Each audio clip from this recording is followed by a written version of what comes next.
So it is very key that when you come with such a project, the community is involved.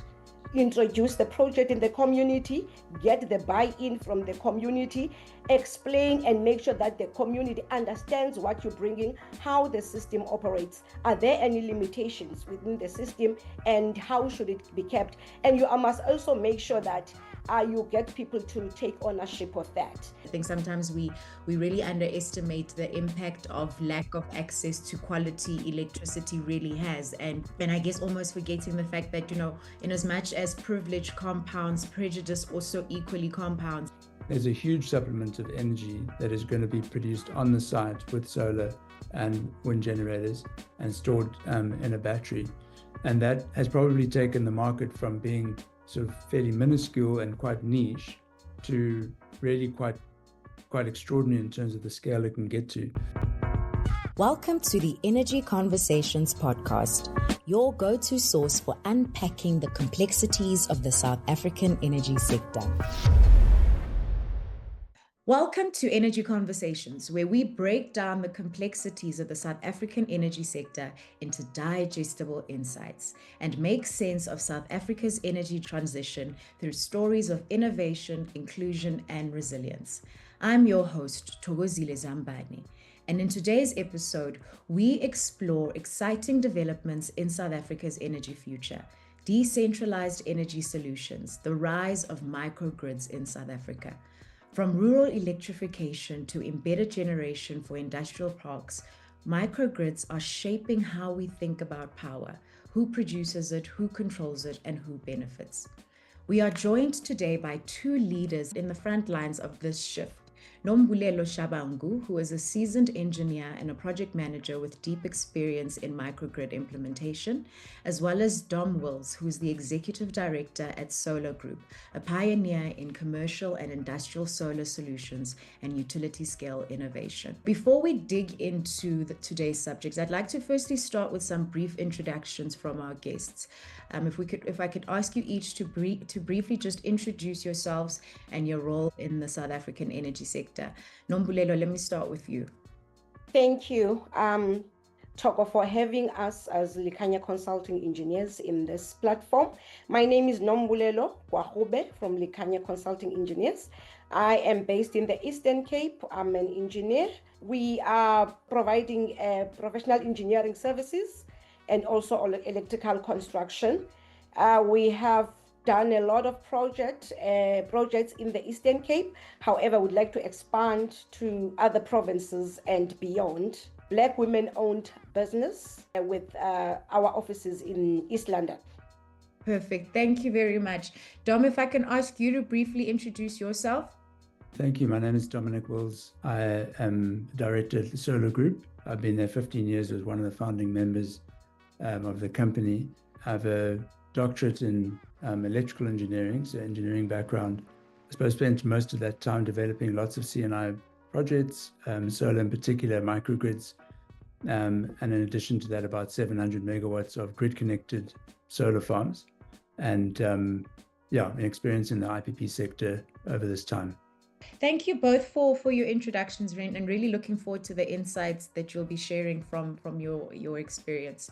Let's kick off the conversation. And Nombulelo, let me start with you. And in your experience then of having worked on microgrid projects, what would you say has shaped how you would define a microgrid and what makes this effective in the South African energy context? Thank you, Toko. I would maybe first define what a microgrid is. It is an electrical system, electrical grid that can work independently, or it can be in conjunction with the main grid.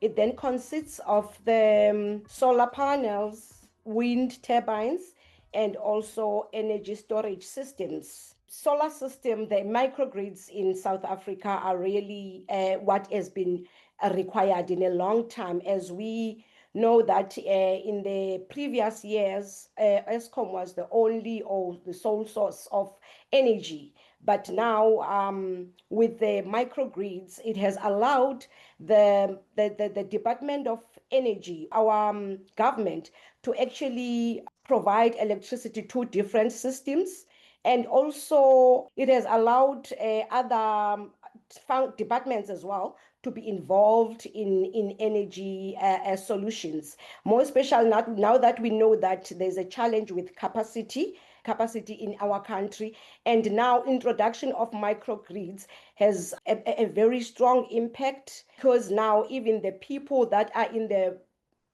remote areas, they've got access to energy. So as it is clearly indicated, the government has got a mandate to actually make sure that everyone has got access to energy. Energy is no longer a luxury to have, it's a basic need for all South Africans. So microgrids has actually expanded and has actually assisted in making sure that everyone, whether you are in a remote or urban area, then you will have access to energy. You've been doing quite a bit of work in the Eastern Cape and are currently working on a microgrid project. Could you tell us just briefly around the project about the project that you're working on, and perhaps also just share what have been some of the most common assumptions that you believe that actually need to be challenged early on in the process when looking at rural microgrid projects? You would go to a community assuming that they need energy, and without actually checking. So what I've realized is that every time you bring on these microgrids, you need to make sure that you engage the leadership of that community, starting from the municipality management into the community management, that is your ward councillors. And also, when you start the project, you also need to check, do they have access to energy? Is there a need? Secondly, you check the land ownership. Who owns the land? Would it not be a challenge to install that infrastructure in that community? Those are the key elements that you need to check. And what I've also realized is that, microgrids are new. So it is very key that when you come with such a project, the community is involved. Introduce the project in the community, get the buy-in from the community, explain and make sure that the community understands what you're bringing, how the system operates. Are there any limitations within the system, and how should it be kept? And you must also make sure that you get people to take ownership of that, because it is easy, more especially for microgrids, your solar panels can be stolen. But if you've got a community buy-in and the community is taking ownership of the project, your project will definitely be successful. So engagement and making sure that everyone is aware of what you are bringing, it becomes very key with the land ownership, because it can hinder your project to take off. Thanks for that. And Dom, from your perspective and your vantage point in the commercial and industrial energy space, how would you say interest in decentralized energy has changed over the past few years? If I look at 10 years ago, it was the first time we did a significant project, a microgrid project, and that was on Robben Island. Those sorts of niche projects were the only ones that would really work, because the costs were high of putting together a microgrid. You've got batteries and you've got PV, and then you've got kind of reticulation, and the whole network's quite expensive to put together. So the only real use cases there was where you had a client or a user that was currently powering everything off diesel. And diesel has always traditionally been the most expensive type of electricity you could have, whether you're on an island, and there are lots of islands around, like Seychelles and so on. And those are the sorts of areas where microgrid was applicable, because otherwise they'd put diesel on a boat and send the boat over to the island and then pump it there, and there's risks and environmental things, and the cost is just extraordinary. So that was the picture 10 years ago, and it made a huge difference to people then. If you look at Robben Island, for example, they had a diesel boat leaving every 2 weeks to go and fill up the bunkers there, and after we completed the project, that diesel boat would only go 3 times a year. They would go every 4 or 5 months. So they made a big difference, but only to communities that were powered by diesel. And in terms of large-scale decentralized energy around South Africa, there are not very many communities that are entirely powered by diesel. So that was 10 years ago. You fast forward to today, and now you're in a position where any community that is being established, or a community that has not been previously had access to the grid, anybody designing the electrical system is either going to consider having a full microgrid where you don't have any access to the grid still at all, or the access to the grid is kept very small and the connection is kept very small on the basis that there's a huge supplement of energy that is going to be produced on the site with solar and wind generators and stored in a battery. And that has probably taken the market from being sort of fairly minuscule and quite niche to really quite extraordinary in terms of the scale it can get to. And what's driven that is cost and project lifetime. And I think that's probably where the most exciting developments are now happening. And it's probably the one area where large-scale electrification can happen through these microgrids without a lot of government intervention, which is always what we needed before. And that, for me, has really been what's changed a lot in decentralized energy. Going back to Nombulelo, your point around firstly understanding what the community needs are if you are looking at a specific community in rolling out a microgrid solution. But I think likewise, the same would apply then if you're looking at it from a commercial and industrial perspective. It is to first have a really full appreciation of what the needs are and then be able to size the necessary project for the customer. Nombulelo, I'd like to just come back to you and especially then when looking at these projects and managing, and I'd imagine what you touched on is the different stakeholders that you need to speak to in engaging and trying to develop a microgrid. What have been some of the challenges that you've then encountered during your project life cycle? If I can just mention the project called Unpack Water Mini Hybrid System that is under Raymond Mhlaba Municipality, located in a village called Unpack Water. It's a remote village where access is the challenge. So that was the first thing that we had a challenge with access if we were to build the ESCOM infrastructure.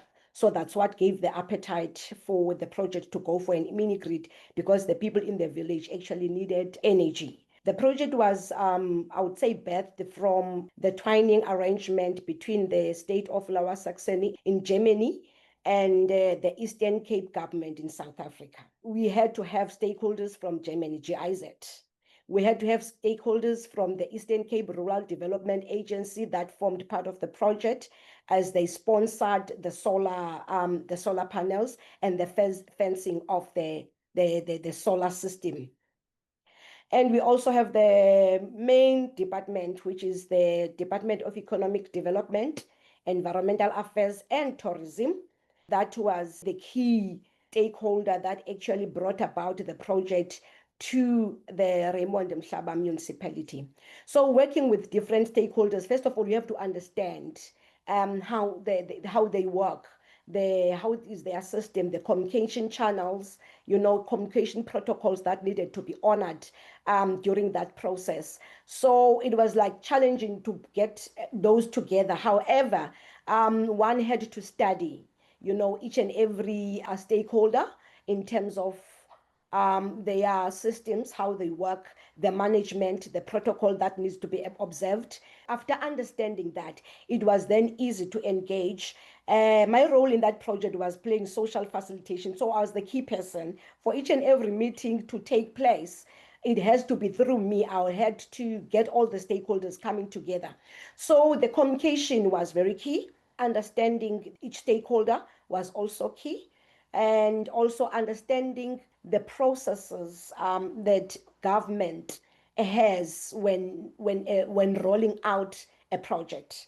So, however, we have overcome that, and we made sure that we understand each and every stakeholder, and then that made things easy. And through the systems that are in place, easy communication channels through virtual meetings. That's we had virtual meetings with the German teams, and at times we had physical meetings where we had to go for planning in Germany. So the process was, it was a beautiful process, and it was a good experience for me. And that actually exposed me in a lot of stakeholders So now I understand a lot of systems in South Africa in terms of government and also private entities, and also working with companies from abroad like GIZ. Lots of stakeholders involved, but also I would imagine quite high costs in setting up a microgrid, and quite high upfront costs that then need to be incurred. And Dom, I want to just bring you back into the conversation here, and especially then when you think of the costs that are then associated in setting up decentralized energy solutions. How do you then look at and approach long-term sustainability then when implementing a decentralized energy system? Yeah, I think that's a key one, because these decentralized energy systems in general, solar and a lot of the renewables, the cost is actually low, but it's done on a very different model. The costs are only low as long as you can get the lifetime out of the project. And so our projects are modeled at least on a 20-year basis, often actually on a 30-year basis. When you do that, what you realize is that, sure, there's that upfront part, but there's also, once it's constructed, you've got a 30-year annual kind of picture to look at. And what are you doing every year for the lifetime of the project to make sure that this project is sustainable? And the more attention you pay to that part, the better. There's a lot of focus on the beginning part, where you raise the money and you construct and you get something over the line with the community. You find, you do all the benefits and everything, and you get everybody over the line, and then you've got that 30-year period. Now, fortunately, the equipment has come to the party in terms of the way that the equipment is lasting longer, the guarantees are longer, the batteries are more cycles. Now you're getting, batteries guaranteed for 12,000 cycles. That's essentially can be 12,000 days. You look at that in years, it's more than 20 years. So, that's come to the party. But I think it's human behavior that's very important as well. And I think that's what Nombulelo's points were so important earlier, because human behavior and the human attitude towards the system is really, really important to keep it in top shape for that time, so that it's producing the energy you expect. The equipment that needs to be replaced or defective is looked after and done so in a good way. That the solar panels, for example, are kept clean, the grass is kept short, all these things that you need to do, same as any big piece of infrastructure, you've really got to look after it. And so your maintenance protocol just needs to be really well looked at. And depending where the microgrid is, who's working on it, and making sure the community is involved and that everybody shows the project the sort of love that you need to. If you're able to do that, if you really do have a good sustainability picture, the projects are built with sustainability in mind, long-term sustainability. So you really do have a good story to tell. And the maintenance is not very high, but it does need to be done, and that does need to be done in a regular sort of a way. So if that's structured well, and that the people that are involved are the people that are getting the benefit of the microgrid, and then you really, and often a lot of these projects as well, this surplus funds are used to fund community projects in the areas also. Those all things help a lot when it comes to getting the full lifetime out of the project and getting all the energy that the project can deliver. Thanks for that, Dom. And I want to just unpack a bit more and really around then delivering both affordability and resilience then in a project, and hear from you then, what are some of the limitations that you've encountered in trying to balance this, making sure that you're able to deliver an affordable product, but that actually is able to stand the test of time and is able to then be paid off in this 30-year period? When it comes to affordability, again, sort of 5-10 years ago, they were very expensive, and the costs really have come down a lot. I mean, just to give you an idea, in the last 12 months, we've seen the cost of lithium-ion batteries drop by 30% in 1 year. And that's an extraordinary change for any industry. And I mean, nothing's changed by 30% in 1 year. Imagine if cars became 30% cheaper 1 year to the next. So affordability doesn't seem to be the problem any longer, especially when you compare this against Eskom, and you've seen what the increases have been doing. Affordability it's just got a lot better. And in these microgrids now, if you're considering the option of building a line to an Eskom substation, and setting up an ESCOM billing system and so on, you compare those microgrids, I believe the microgrids will have a very, very good picture. Resilience is really about making sure that the upfront work is done in such a way that you cater for everything that the system might need to do, and that you're buying the right equipment. I think the engineering really comes in there. And the long-term sort of operation and maintenance. But these systems really should be able to deliver both affordability and resilience. You shouldn't be trading one off against the other. In today's terms, you really should have a strong possibility and option to have both of those together. And I guess a key consideration, especially just thinking about the South African context and high unemployment rates, it means that skills and really ensuring that we've got the right skills so that we can create jobs in these projects become quite important and a very key consideration then in the rollout and in the development of microgrids in the country. And Nombulelo, I want to hear from you and from the experience that you've had then working on these projects. What skills would you say are currently most lacking when we're trying to put together teams to build out these projects? What would you say are the current skills gaps? First of all, in microgrids, you would need a social facilitator, a good social facilitator that is able to understand the language of the area where you are working on, and also that has got a technical background. I'm saying this because this is one of the reasons why the Upper Blink Water microgrid project succeeded, because we had a social facilitator that understands the language of the village, understand the local government. You must understand local government. You must also have an engineering background, which is something that has really been a benefit. Then you also need some engineers in place for the design, specification, visibility studies, and sizing of the system, which I would say we need to train more engineers and also electricians for the installation of the system.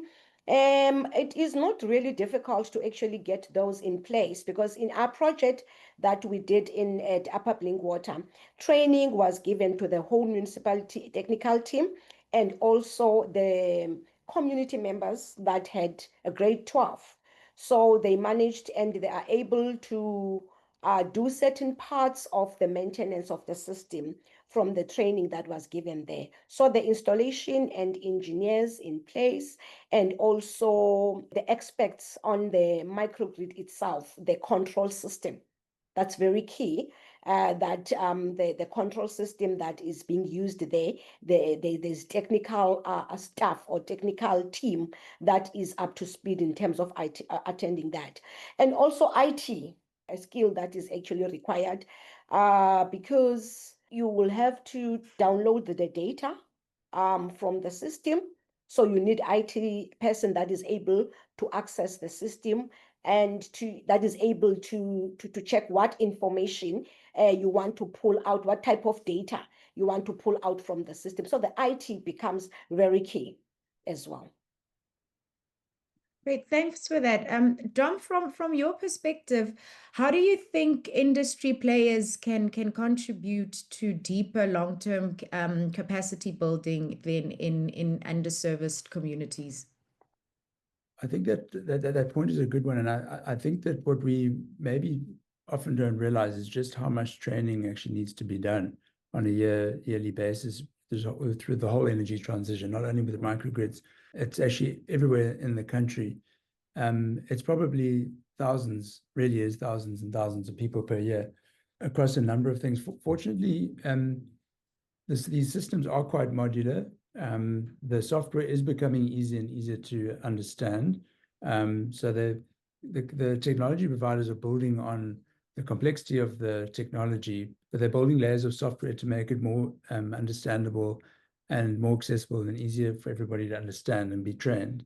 I think probably the biggest contribution I think the industry can really do is by creating like series of online videos where people can independently go and watch and view and learn and get trained without the requirement of a kind of a formalized kind of teaching institution.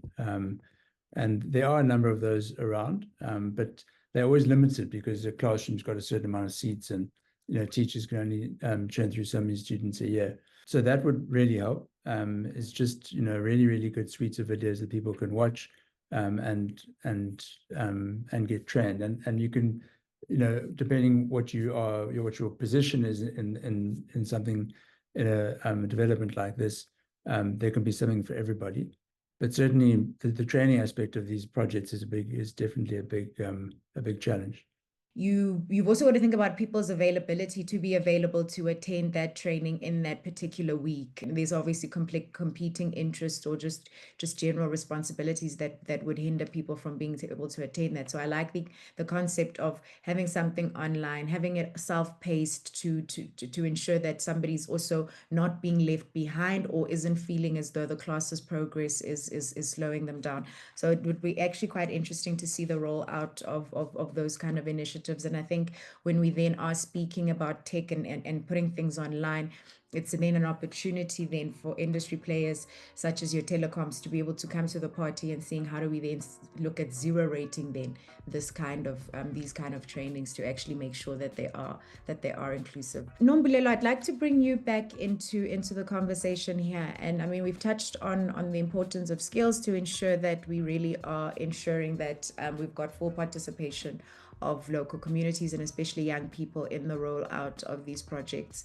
And I think beyond just the need for skills in these communities, it's also understanding that in communities themselves, there's quite a lot of innovation and there's quite a lot of different models that we see in communities. For example, we're seeing stock files of community members being able to put money together so that they are able to afford a system and things like that. And I wanted to ask and hear from you, what do you see as the potential of community-based energy models in South Africa? What do you see that potential being and that actually being able to inform South Africa's broader energy future? In South Africa, we've got areas that are completely remote, where access is the challenge, where even a plan from Eskom point of view is in place due to the cost to actually reach those communities. With the energy being decentralized, that is actually a way to go now to actually use microgrids, because we've got different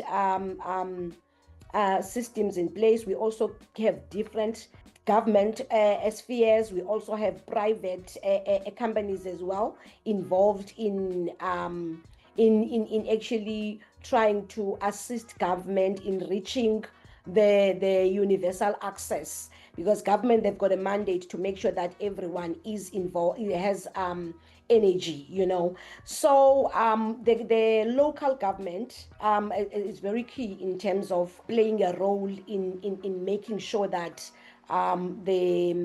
the communities, the rural communities, even in the urban areas, if there's a challenge with funding, because the project that we have just one of its own in South Africa, it was a partnership. I would say partnerships becomes very key now, because we've seen the success of this Upper Blue Water mini grid being successful only because of partners. And I think that is what we need to do now going forward, to make sure that we form partnerships with the development agencies, with local municipalities, your provincial and also national, and work together. Also, UNDP, one of the partners that we formed with to execute the full microgrid at Raymond Mhlaba municipality. Those are the possible partners that we can rope in. African Union, they've got Agenda 2063. I think we need to tap into that and make sure that we get involved to make sure that we all have access in energy access in South Africa.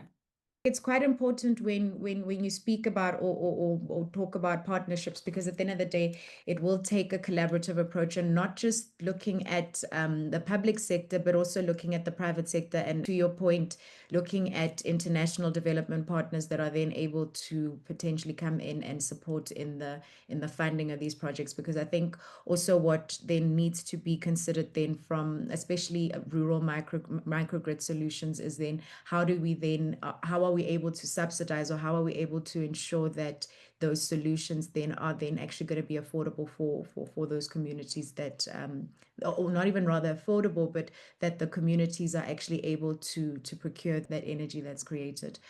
Dom, I want to just hear from you and unpacking more or talking around the different models or just the development of microgrids in South Africa, and hearing from you what opportunities do you believe exist for microgrid models, and specifically South African microgrid models, to be able to inform regional or continental approaches to energy access. Is South Africa, are we saying that perhaps from a South African perspective we are in a position to lead and innovate, or are we from a South African perspective more following and following developments that are taking place, for example, in West and East Africa? South Africa is the most electrified country in Africa, even though we still have quite large amounts of people that are not connected to the grid. In other African countries, it is worse. I think I suppose the main reason really around that is because Africa is just a very big place. You can fit the whole of Europe into sub-Saharan Africa, and it's 1,000 or 10,000 times more dense in terms of both people and economic activity. And so, in other countries, it often microgrids remain a niche product because there's so much grid access. In Africa, there's not that. Grid establishment takes a very long time, and it's very costly. So we'll probably just skip that in most of Africa. We won't build those networks. We'll build some of them, but not all. And so microgrids obviously play this huge role because you can essentially set up your own electricity network wherever you want, and it can be cheaper even than connecting to the main grid. Very much like telecoms, it's a very well-known fact that telecoms basically leapfrogged fixed line, or these cell phones leapfrog fixed line access in Africa as well. South Africa quite a lot in terms of the leadership. South Africa is also the leader in renewables in terms of Africa. So the opportunities are really big. And the real thing that's holding it back a little bit in Africa is that you need to take a long-term picture to make these models work. And so the community or the development or whatever's going to be using that electricity, they have to be able to give a kind of a long-term picture in order for the whole system to be financed. And then once it's financed, then energy can just be sold on an affordable basis. And that's actually the thing that's probably been holding the development microgrids up the most throughout Africa, is because generally there isn't a long-term picture always being looked at. It's sort of everything is slightly shorter term. So that's really what it comes down to. And I think with the costs coming down, it does help a lot, because once you've got a situation where a microgrid is giving very affordable electricity, then the people financing the projects can take a very, I suppose, realistic view that people are always going to pay for affordable electricity. And so why wouldn't you go 20 years or 30 years or so on? And that's really one of the barriers that I think is starting to get broken down now. But certainly around Africa is the most amount of sun out of any continent in the world. In fact, Africa gets 40% of all the world's sun, and so there's definitely no shortage of energy.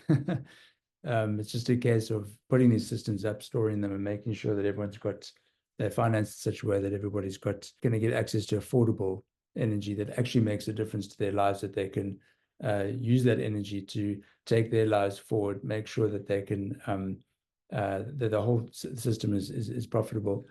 and everybody's getting a lot of benefit from that. Also, when you speak about access to grid, and it really crystallizes why we have to have, or the opportunity behind microgrids, is the reality is that the grid is not going to get to certain communities on the continent.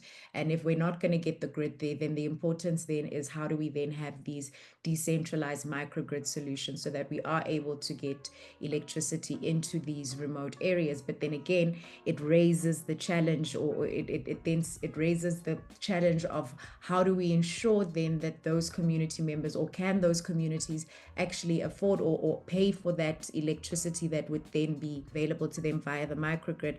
And again, and that ties then to what you're saying around the economic activities around the community. So when we're looking at microgrids and we're looking at solutions in those rural communities, it's one saying, okay, we need to find a way to get electricity there, but we also need to see how are we going to drive or bring in economic activity into that community, so that once we have this microgrid set up, that the community members are actually able to buy that electricity as well. So it's quite a it's a dual mandate from an infrastructure development and an economic development perspective.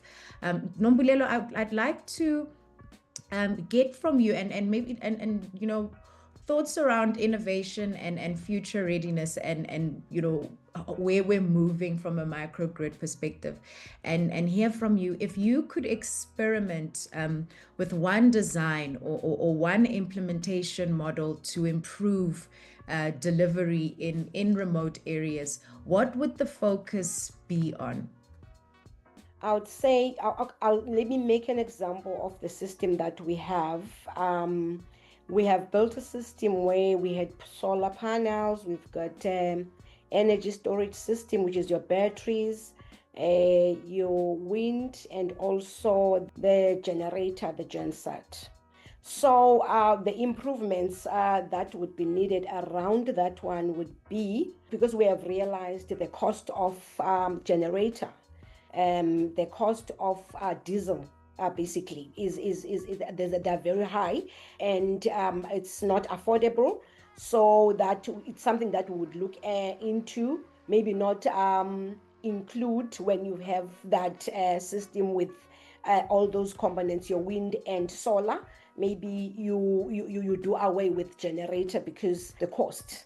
And what I think we also need improvement on, in fact, the tariffs for the microgrids. I'm not sure if we already have the tariffs that need to speak to that.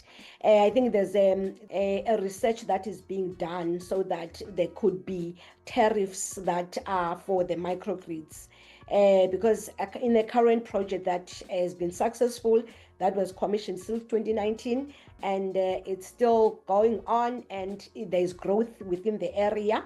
More people are building their houses, more people are applying to be added onto the microgrid.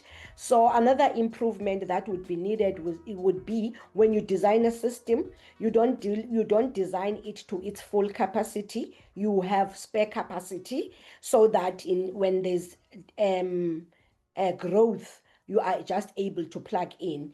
And another thing that is also important when we are doing the microgrid design it in a manner that if you were to connect the main grid, that system should be able to be connected to the main grid. So make it in a way that the main grid can be easily connected, even if your system there's no main grid connection to it, so that if possible, then you are able to also connect the grid to that system. Thank you for that. Dom, what would you do if you could influence one policy or industry norm to support microgrid expansion? What would that be? I think the one thing we haven't touched on with microgrids is that when you build a microgrid, the control and the way the energy flow works in the microgrid is totally in control of the designer. And when you do some solar at home and you grid connected and so on, the grid is managed by a very sophisticated model, and it's always balancing generation and load. and it's doing that across various parts of the network and so on. And it's a big job. With a microgrid, you have to do the same thing. You've got solar coming in, you've got your battery, you've got people turning things on and off. You don't know when they're going to do that. You've got to balance energy, you've got to balance power. And what people really don't like, and this is not going to come as a huge surprise, but what people do not like is a unreliable energy system. Load shedding is a good example. It goes off, everybody gets sour rates, and they're right. It's not good to have intermittent energy. And one of the worst things you can do is kick off a microgrid project, promise all of these things, and then you find that the system hasn't been designed in such a way that it's robust enough to handle all the pressures that are on a typical microgrid. So the one thing I think would be incredibly valuable is just a central kind of engineering team that can support the development of these microgrids. Now, people that have got experience, whether it's a standard or whether it's actual people that can help, but just to build on that experience and keep it all together, because it is quite a specialized type of skill to learn. And if you don't have it, it can look quite straightforward to design and put together one of these systems. And only later you find out that one or two small things that you overlooked ended up having quite a big impact on the resilience of the system. The number one thing, I think, is just making sure that all the planning and so on is done right, so that the microgrids deliver the level of excitement that they should, and deliver the energy and the reliability that they should. Thank you for that. And everything really does go into planning, because ineffective planning then inevitably leads to cost overruns in the long run. So whether in the construction of the project or somewhere during operations, because you haven't really planned properly for things. Nombulelo, and just in your concluding thoughts, throughout the episode, we've really been touching on and speaking around the project that you've been involved in the Eastern Cape. Could you maybe just share what has been the success of the project, or what is the actual benefit that community is experiencing? Has there been a change? What's been the impact of this microgrid, and what is the before and after picture? The project is really appreciated, and it's doing wonders in terms of changing people's lives in Upper Blinkwater. As I indicated, that the community engagement was very key. What also made the project to be successful was that ownership by the community. If I can give an example, where we wanted to build the system itself, like installation of solar panels and the wind, it's the community that actually gave the land and approved, that can be done in their own properties. And they did that out of a goodwill, So the spin-offs for the project, it was that one, the project did not only provide electricity in terms of light, or bring a change in terms of light. It has changed people's lives, because the kids or children or school kids now are able to watch television and to tune into educational channels that has made them better, for even starting from the small children that are not yet at school.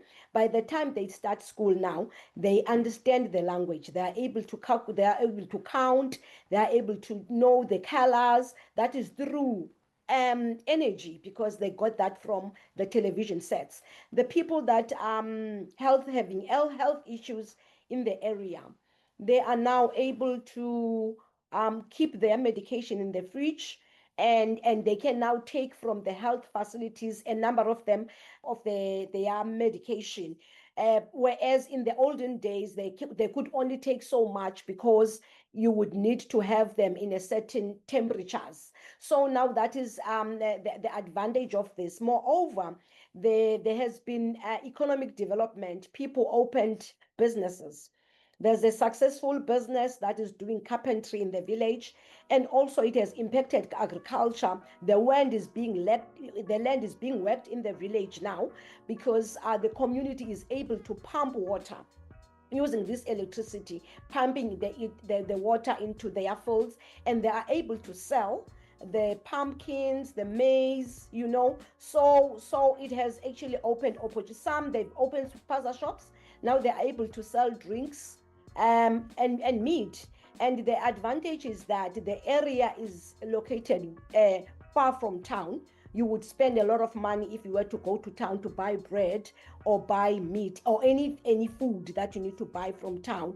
Now the electricity is available in Upper Blinkwater, people are no longer forced now to travel long distances because the business people opened opportunity. They actually brought shops into the village so that they've got easy access to the markets. And the development of economic development has got bigger plans in terms of bringing more economic development in the area, because we've got during from 11 o'clock from the village, we've got excess energy. That's where the batteries are full, the wind and the solar is generating at its full capacity, and the businesses, they know the time of use. They know this is the good time for us to actually run our businesses, the carpentry business. They know the pumping of the water. So the project has actually opened doors for growth and development of the community members.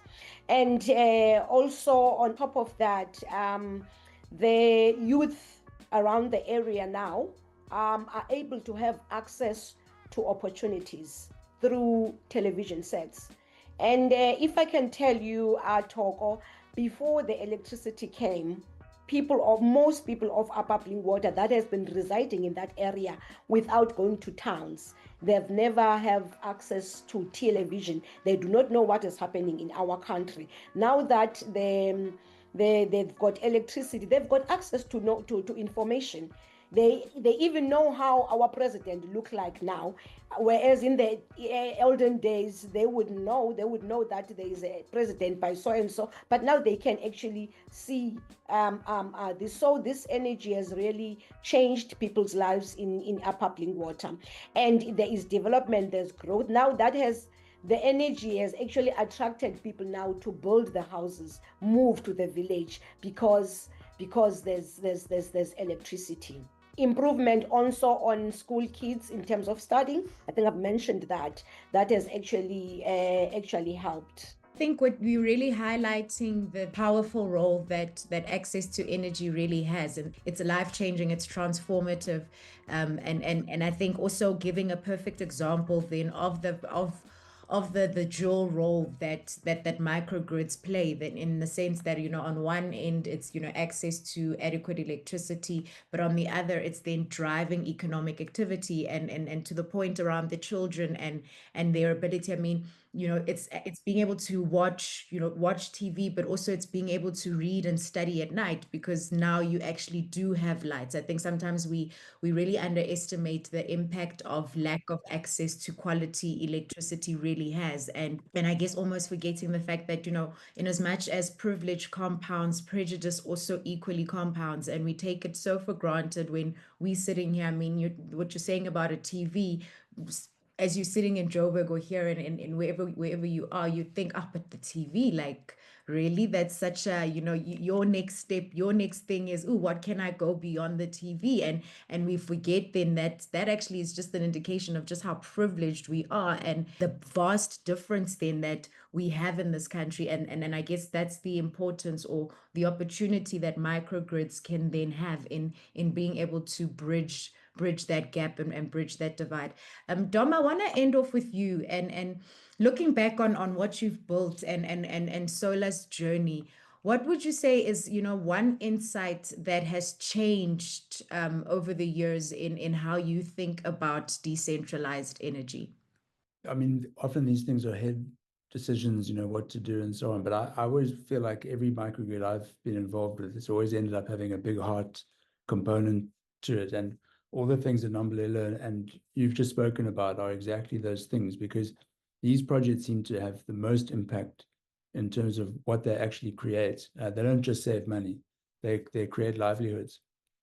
And the one insight for me was just made me realize just how little energy it takes to start with the basics. like Wi-Fi and lights, are the absolute basics, and they take very, very little. In fact, I was having a conversation some years back with somebody who was installing systems around Africa and in various countries like Rwanda and Burundi and East Africa and so on. And these were communities that had absolutely no connection to the grid. And all he was doing was putting one very small solar panel on the roof of a hut or wherever people were staying, and it went down to one small electricity box. And he said inevitably what happened was, as soon as he put that in, and the electricity box be able to do Wi-Fi and lights and just really the basics, nothing else, just except those two things. He said that within 6 months, that same person would come back and say, I need 3 more solar panels. And the reason why was because in that 6 months, they'd made so much progress just with those two things that they now had a whole source of revenue, they had a job, they had a whole livelihood that was now able to support more devices in the house. So it was refrigeration and then TVs and tablets and all that kind of thing. And as soon as you got Wi-Fi and a tablet and a phone, suddenly you've got infinite knowledge or infinite access to knowledge. And then we know how that can grow. So the points that have been made earlier are absolutely right. And it's amazing how little energy you need to actually just start changing somebody's life. And then I think the second thing that always came through to me when we did these projects, particularly one large in Namibia, very remote place. And I asked the lady there who'd had this microgrid there for 6 months, said, what's the biggest thing that's changed? And she said, my quality of life. And I said, how so? And she said, well, I didn't realize it, but I'd been listening to that diesel generator for 10 years or longer, going in the background, and suddenly that just turned off, and there was this like amazing sense of calm. And also knowing that you're living off the environment, the sun is landing, that's the energy you're using, and it's an extraordinary, it has an effect on people's actual well-being. It's much more than just a sort of engineering construct.